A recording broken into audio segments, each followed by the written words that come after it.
얼마 전 한 칼럼에서 오늘 우리 집 아침 식탁이라는 글을 읽었어요. 저자가 쓴 글의 내용입니다. 제가 그 글의 내용을 좀 카피를 해왔습니다.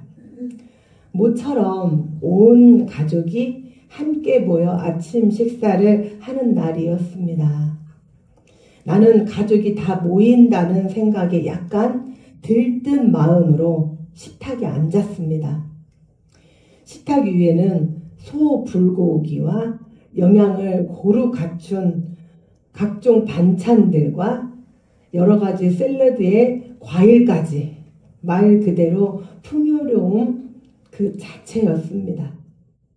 그런데 이 풍요로운 식탁에 앉아서 식사를 하는 가족들의 얼굴에는 즐거움도 웃음기도 없었습니다. 대화도 없이 그저 묵묵히 식사를 하고 있었습니다. 큰딸은 다이어트 한다며 샐러드 조금 먹는 둥 마는 둥 하다가 밥도 뜨지 않고 자리를 떠났습니다. 다른 가족들도 그 풍성한 식탁 앞에서 감사도 고마움도 모른 채 무심하게 식사를 끝냈습니다. 나는 가족들의 그 무심한 식탁을 바라보면서 문득 내 어린 시절의 식탁이 떠올랐습니다. 많은 가족이 먹기에는 턱없이 부족한 쌀로 엄마는 우리의 부족한 식량을 채우기 위해 고구마를 넣고 감자를 넣고 잡곡을 섞어 밥을 지었습니다. 쌀 알보다 잡곡이 더 많았지만 형제들끼리 조금씩이라도 서로 나누어 먹는 그 밥맛은 정말 꿀맛이었습니다. 아주 가끔 돼지고기 김치찌개를 끓인 날에는 고기보다 허연 비계가 더 많이 있었습니다. 그런데 우리 몸에 지방이 귀했던 그 시절, 그 비계는 얼마나 고소하고 맛있었던지요. 다들 어린 날 생각나시죠? 식구들이 다 모여 앉아 아침 식사에 형제들은 서로 학교 이야기며 자기들 이야기하느라 반찬 위로 침이 튀어도 그저 웃고 서로 다독이며 용기를 주었습니다. 어느새 밥 한 그릇은 뚝딱 사라지고 엄마가 누른 밥으로 끓인 숭늉까지 한 사발 들이키면 배는 남산만하게 불러오고 식탁은 웃음과 소란으로 가득했습니다. 그러나 오늘의 식탁은 다릅니다. 비계는커녕 소불고기도 몇 번의 젓가락질로 끝나고 밥알 몇 알에 수저를 내려놓은 아침. 그 풍성한 식탁 앞에서도 감사와 웃음이 사라진 모습을 보며 나는 문득 생각했습니다. 그때의 밥 한 숟가락에도 감사하던 그 시절이 그리운 것은 혹시 나만의 궁핍한 향수일까? 저도 이 글을 읽으면서 제 마음도 묵직했습니다. 오늘날 우리 아침 식탁이 과연 이 글쓴이의 식탁 풍경만일까요? 밥상은 풍성해졌지만 마음은 가난해지고 먹을 것은 넘치지만 감사는 줄어들었어요. 어쩌면 우리도 모르게 하나님이 주신 그 일상의 감사함을 모르고 사는 것은 아닐까요? 요즘 세상 참 편하죠. 병이 나면 병원에서 치료하면 되고 돈이 없으면 카드로 해결하면 되고 삶에 문제가 생기면 인터넷 해결을 해줘요.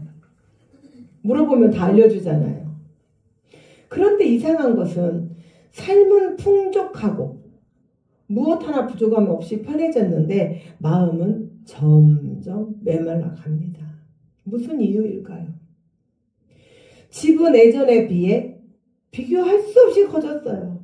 그렇죠. 우리 예전에는 조그마한 한 방에 몇 명이 잤어요? 최소 6명, 7명 잤어요. 근데 지금 그렇게 자라 보면 아마 숨 막혀서 못 잔다고 할 거예요.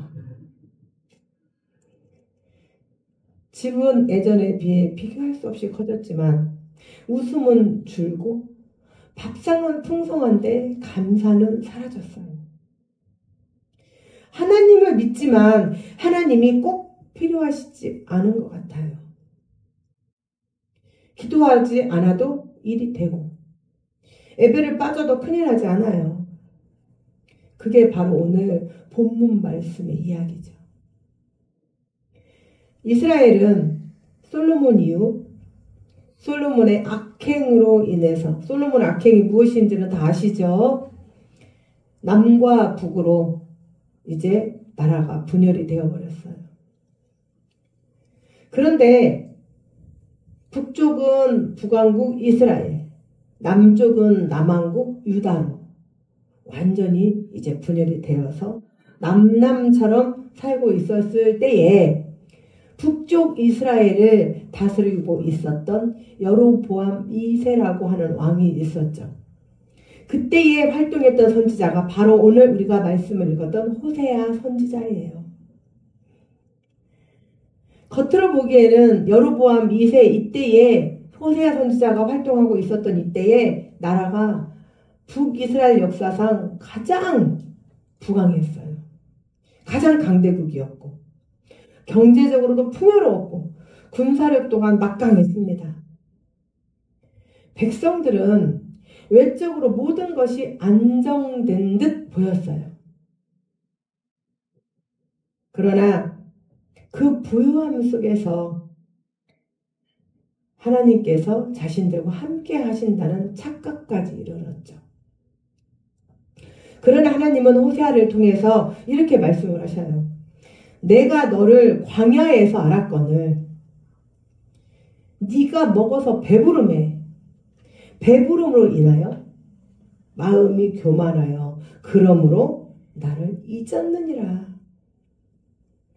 하나님께서 너희들이 배부름으로 인하여 나를 잊었다. 나를 잊을 것이다 라고 하시는 말씀을 많이 하셔요. 히브리어 원문을 봤더니 이 배부름이라는 단어가 사바예요. 사바. 이것이 무려 3번이나 반복이 됩니다. 하나님이 문제 삼으신 것은 배부름 그 자체가 아니라는 거예요. 그러면 뭐냐는 거예요. 그 배부름으로 인해서 하나님은 잊어버린 마음. 이스라엘은 하나님을 찾지 않은 것이 아니라 더 무서운 것은 하나님을 인정을 하되 더 이상 하나님은 필요하지 않는 거라는 거예요. 차라리 하나님을 잊어버렸다면 깨우치고 회개하고 돌아오면 돼요. 그런데 하나님이 잊지는 않았어요. 그런데 하나님이 더 이상 필요하지 않아요. 예배는 와요. 그런데 더 이상 간절함도 없어요. 기도도 없어요.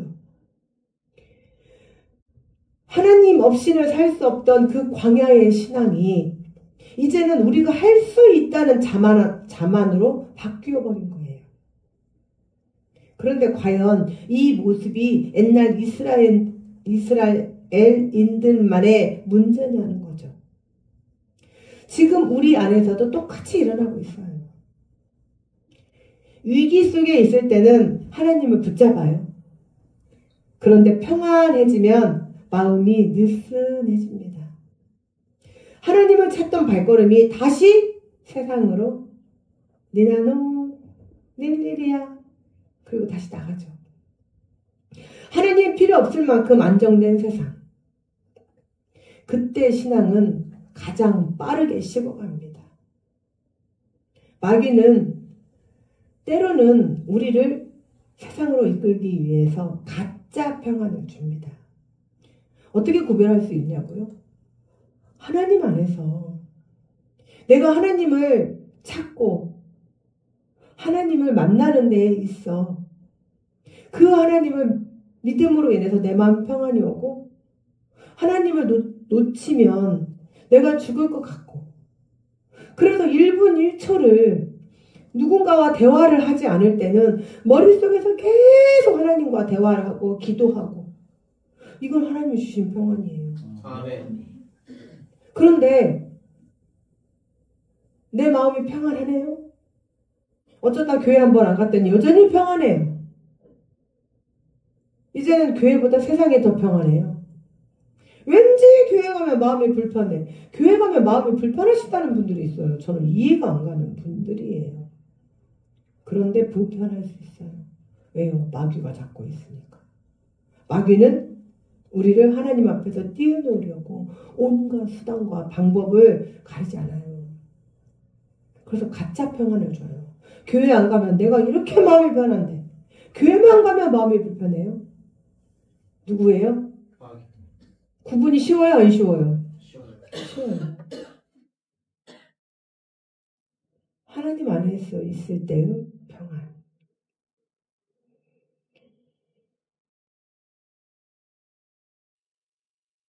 하나님을 필요 없을 만큼 안정된 세상 얼마나 빠르게 식어갑니까? 제2차 세계대전이 끝난 후에 독일 함부르크 시내에 한 교회가 있었어요. 여기서 펑 저기서 펑 폭격으로 대부분의 도시가 다 잿더미가 되어버렸어요. 자, 우리 전쟁을 모르는 세대들도 이번에 우크라이나하고 러시아하고 전쟁을 통해서 그 우크라이나 얼마나 다 잿더미로 변했는지 우리는 외신 기자들의 그 보도를 통해서 다 알고 있어요. 그렇게 다 잿더미가 되었다 이 말이에요. 그런데 신기하게 교회 건물 하나만큼은 기적처럼 멀쩡했어요. 사람들은 하나님이 이 교회를 지켜주셨다면서 감격해했어요. 그러나 전쟁이 끝나고 평화와 함께 평온이 찾아왔어요. 그래서 평온한 일상의 행복이 찾아오자 사람들은 점점 교회의 발걸음이 뜸해지기 시작을 했습니다. 긴박함이 사라지자 기도도 식어갔고 절박함이 사라지자 예배의 자리는 점점 비어갔습니다. 그러던 어느 주일 예배 중에 갑자기 천정이 무너져 내렸어요. 건축 기술자가 와서 건물을 면밀히 조사하기 시작을 했습니다. 도대체 예배 중에 저 멀쩡하던 건물이 왜 천정이 무너졌을까? 건축 기술자가 건물을 지붕을 포함한 모든 건물을 면밀히 조사해 봤더니 지붕이 겉으로는 멀쩡해 보였으나 습기로 인해서 속부터 완전히 썩어 있었던 거예요. 사랑하는 성도 여러분, 혹시 우리의 신앙도 이와 같지 않은가요? 겉으로는 아무 문제 없이 믿음은 겉모습만 남고 속은 이미 썩어버린 건 아닌가요? 예배는 드리지만 감격은 사라지고 찬양은 입술에 머물지만 그 중심은 더 이상 하나님께 닿지 않습니다. 우리는 가끔 쇼윈도 부부라는 얘기를 듣습니다. 남들이 볼 때는 너무 다정해 보여요. 어쩌면 대화도 그렇게 다정다감하게 하는지. 세상 사람들, 그들을 모르는 사람들은 깜빡 속아요. 그런데 결국 그 가정은 무너지고 말아요. 심리학자들이 차라리 싸우는 부부가 건강하답니다. 감사는 입술의 말이 되어서 더 이상 감사를 느끼지 못해요. 또 하나님은 더 이상 내 삶의 절실한 분이 아니라 선택 가능한 분이 되어버리죠. 마찬가지로 가정은 나에게 있어 꼭 필요한 존재가 아니에요. 나의 아내나 남편도 꼭 필요한 존재가 아니에요. 그런데 겉모습만 유지하고 있는 거예요. 썩을 대로 썩어서 문드러져 버린. 결국 무너질까요? 안 무너질까요? 결국은 무너져요. 로마서 1장 21절 말씀에 하나님을 알되 하나님을 영화롭게도 아니하며 감사하지도 아니하고 오히려 그 생각이 허망하여지며 미련한 마음이 어두워졌다라고 기록되어 있습니다. 하나님을 알고 있지만 더 이상 하나님을 필요로 하지 않는 신앙. 얼마나 무서운가요? 그것이 바로 영혼의 가장 깊은 어두움 속이에요. 깊은 터널. 러시아의 대문호, 우리 여러분들 너무나 잘 아시는 누구예요? 톨스토이. 톨스토이는 한때 자신의 이름을 세상이 기억해 주기를 원했어요. 그러나 그는 말년에 자기 일기에 이렇게 고백을 해놨어요. 나는 모든 것을 가졌지만 마음이 공허했다.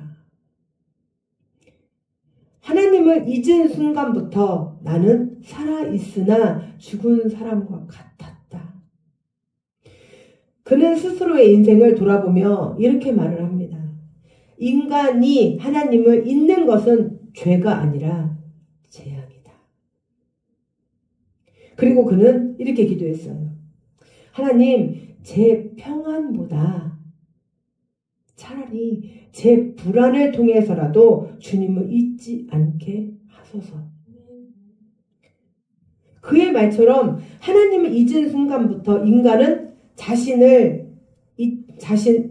자신을 신으로 만들고 그리고 풍요를 신뢰하며 결국 스스로 무너집니다.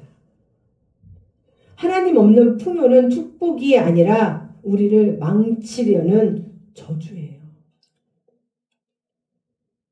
자, 우리 옆에 분들에게 다 같이 한번 고백을 해보도록 하겠습니다. 하나님을 잊는 것은 죄가 아니라 재앙입니다.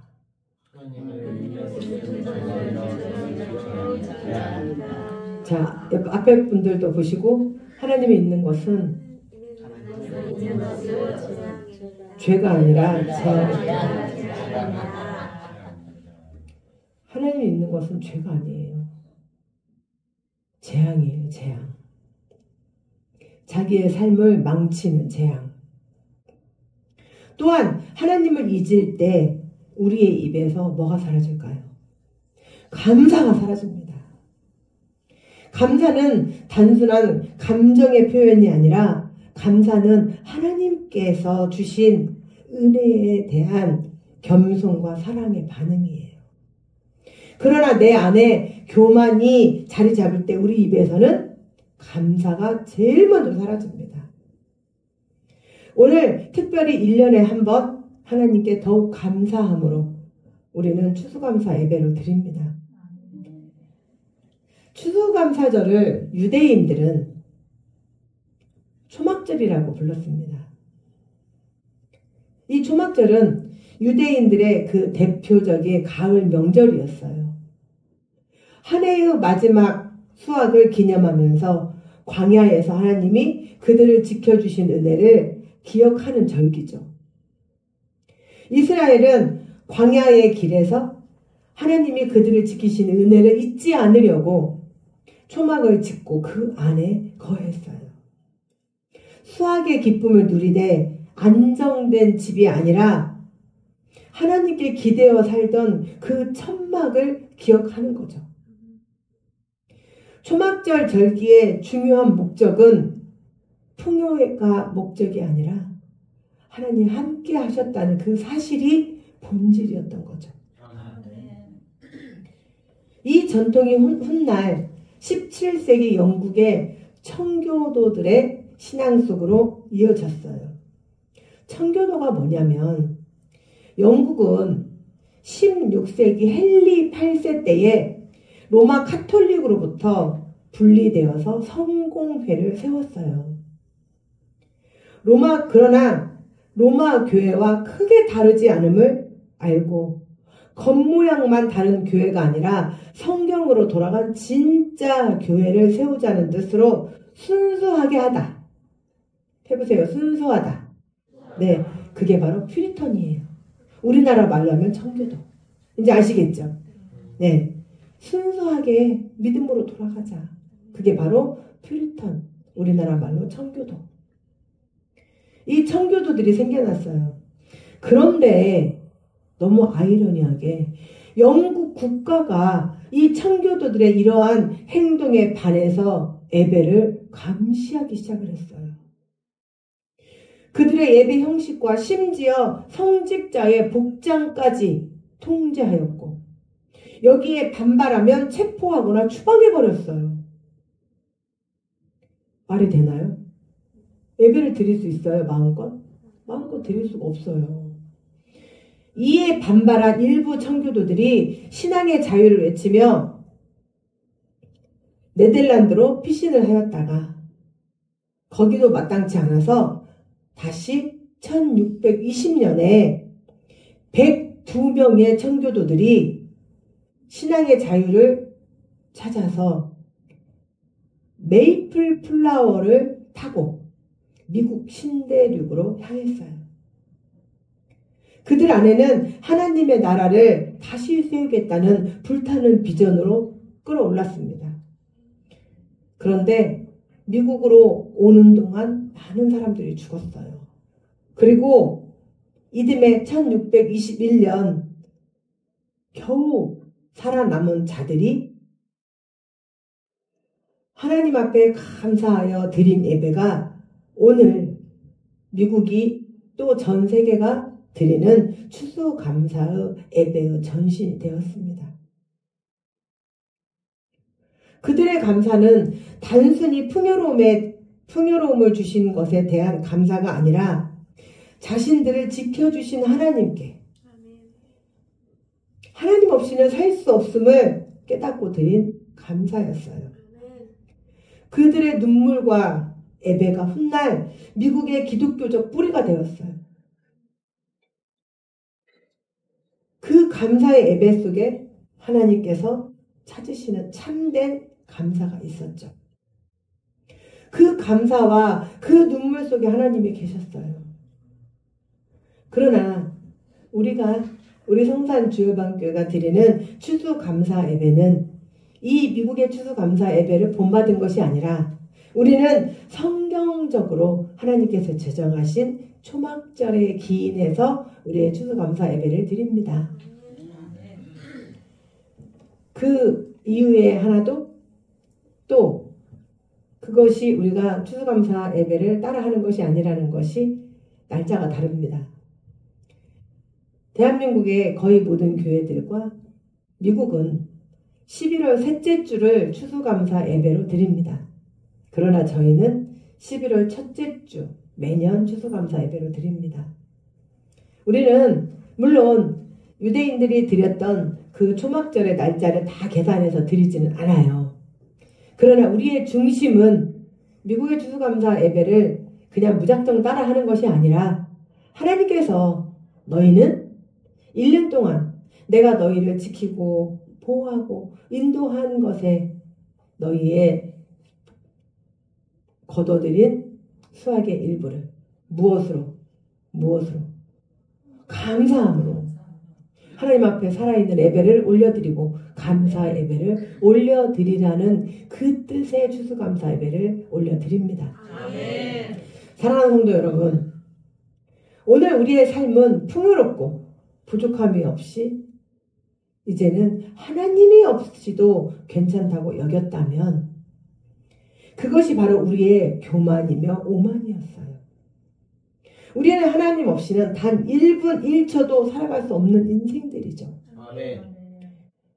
마치 공기가 없으면 숨을 쉴 수 없고 산소가 없으면 생명을 유지할 수 없듯이 우리 하나님은 우리의 숨이고 우리의 호흡이십니다. 사랑하는 주의 성도 여러분, 하나님 없는 삶은 축복이 아니라 재앙입니다. 그러므로 여러분의 삶의 중심에 하나님을 모시고 살아가는 성도들이 되시기를 주님의 이름으로 축원합니다. 그때 여러분의 삶에는 감사가 끊이지 않을 것입니다. 감사가 넘치는 가정, 감사가 흘러가는 일터, 감사로 세워지는 교회가 되시기를 주님의 이름으로 축원합니다. 또한 여러분의 삶에 하나님이 주시는 참된 평안과 기쁨이 여러분의 마음과 가정 위에 또 자녀 위에 충만하시기를 주님의 이름으로 축원합니다.